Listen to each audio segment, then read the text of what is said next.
Hi everybody, welcome to the channel. Today we're going to look at Warren Buffett and his continuing purchases of Occidental Petroleum.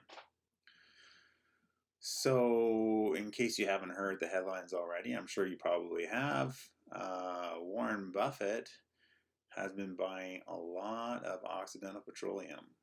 He's been approved to buy up to 50% of Occidental Petroleum.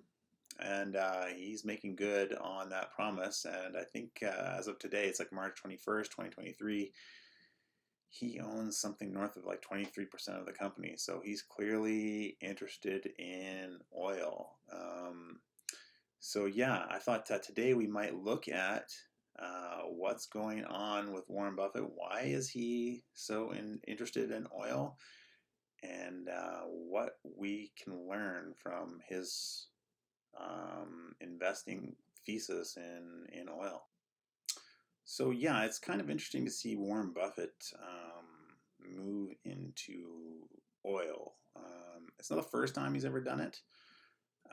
He's definitely had some taste of working or investing in oil in the past. Companies like PetroChina, Suncor in Canada, but right now he seems to be really interested in two companies, specifically Oxy and Chevron. Yeah, usually they're not the kind of like Warren Buffett kind of investment. When you think of like Warren Buffett, you like to think of companies like Coca-Cola. Those are kinds of companies that have an established moat. So those kinds of businesses are typically the businesses that Warren Buffett is interested in. Whereas like oil producers, where they're trading commodities like oil, they have a lot of competition. So there's really nothing for them to compete on other than the price. Like most people who are buying oil, they don't really care where they get their oil from. They just want it to be really cheap. So if it comes from Saudi Arabia, or if it comes from Canada, or if it comes from Colombia or wherever, they just want their oil to be cheap. So yeah, it's unusual that Warren Buffett here is interested in investing in a commodity company. So yeah, let's just maybe pick apart maybe his reasoning behind this and why he's making an exception to the rule. Is this deal a bet on the Permian Basin and on oil prices, or is this just a bet on, hey, it's great to have an 8% preferred? Well, I'm great to have an 8% preferred if there isn't any oil there. It's a bet on oil prices over the long term more than anything else. It's also a bet on the fact that the Permian Basin is what it's cracked up to be and all of that sort of thing. But oil prices will determine whether almost any oil stock is a good investment over time, whether it's Exxon or some wildcat driller. I mean, if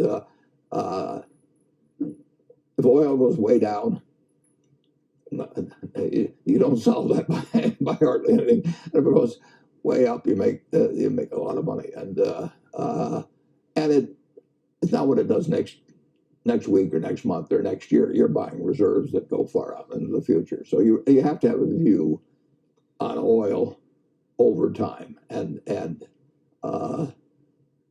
Charlie and I have got some views on that, not too specific because they're not that well informed, but they are.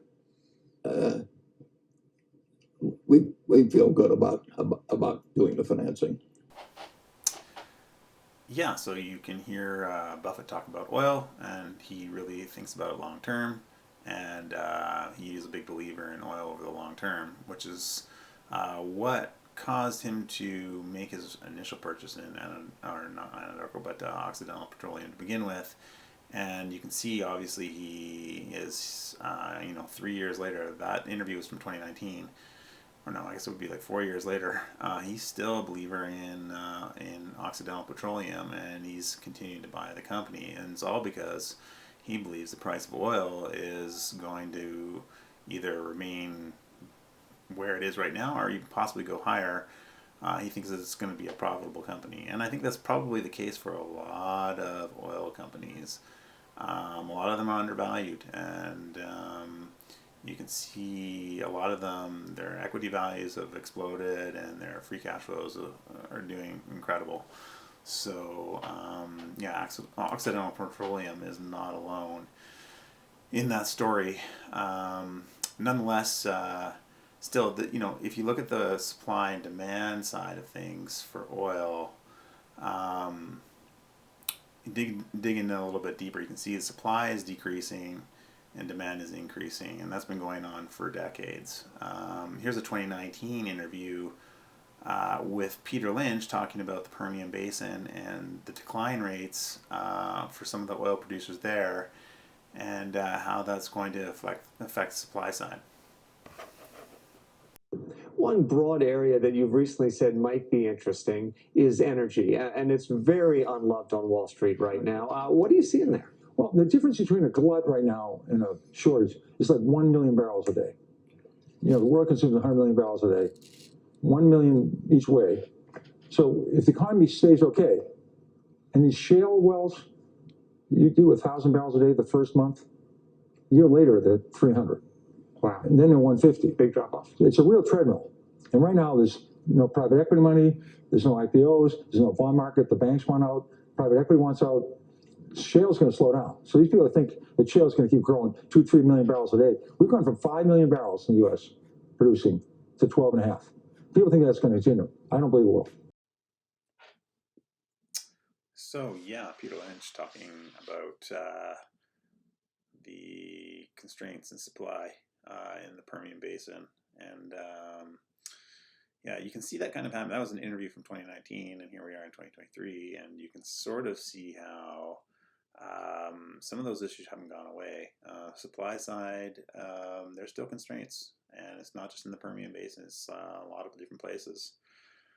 So that's definitely contributing to the price of oil over the long term. But then, of course, there's also the demand side of things, and there's a couple of charts here you can see where the IEA is showing us the consumption of oil for 2023. It's going to be over 100 million barrels per day, and in the future, it's even growing further. And there's also this like world consumption of oil over the decades, and from the 70s up until now, except for like maybe during the COVID-19 pandemic and the great financial crisis of 2008, the demand has been increasing. So again, that's going to be contributing to the price of oil, and that's why Warren Buffett is saying, hey, this is a good place for me to be investing, because over the long term, if you can, deal with the fluctuations that, come on a daily and weekly basis in the price of oil over the long term, oil's not going away, and you're going to be making a lot of money. So that's why he's buying Oxy, and that's why I'm not necessarily buying Oxy, but I'm invested in a lot of different oil companies in Canada. There's just definitely better value there. But anyways, yeah, that's why Warren Buffett is buying oil. So if you're interested in keeping up to date with kind of what's happening with this channel, subscribe to the channel. I also do like a Peter Lynch portfolio update. There's a model portfolio from Y Charts that I do updates on every once in a while. So subscribe to that channel and you'll get updates for them from that. And also check out my website to peterlynchinvestor.com. There's lots of content there for the do-it-yourself investor. So yeah, check it out. Thanks.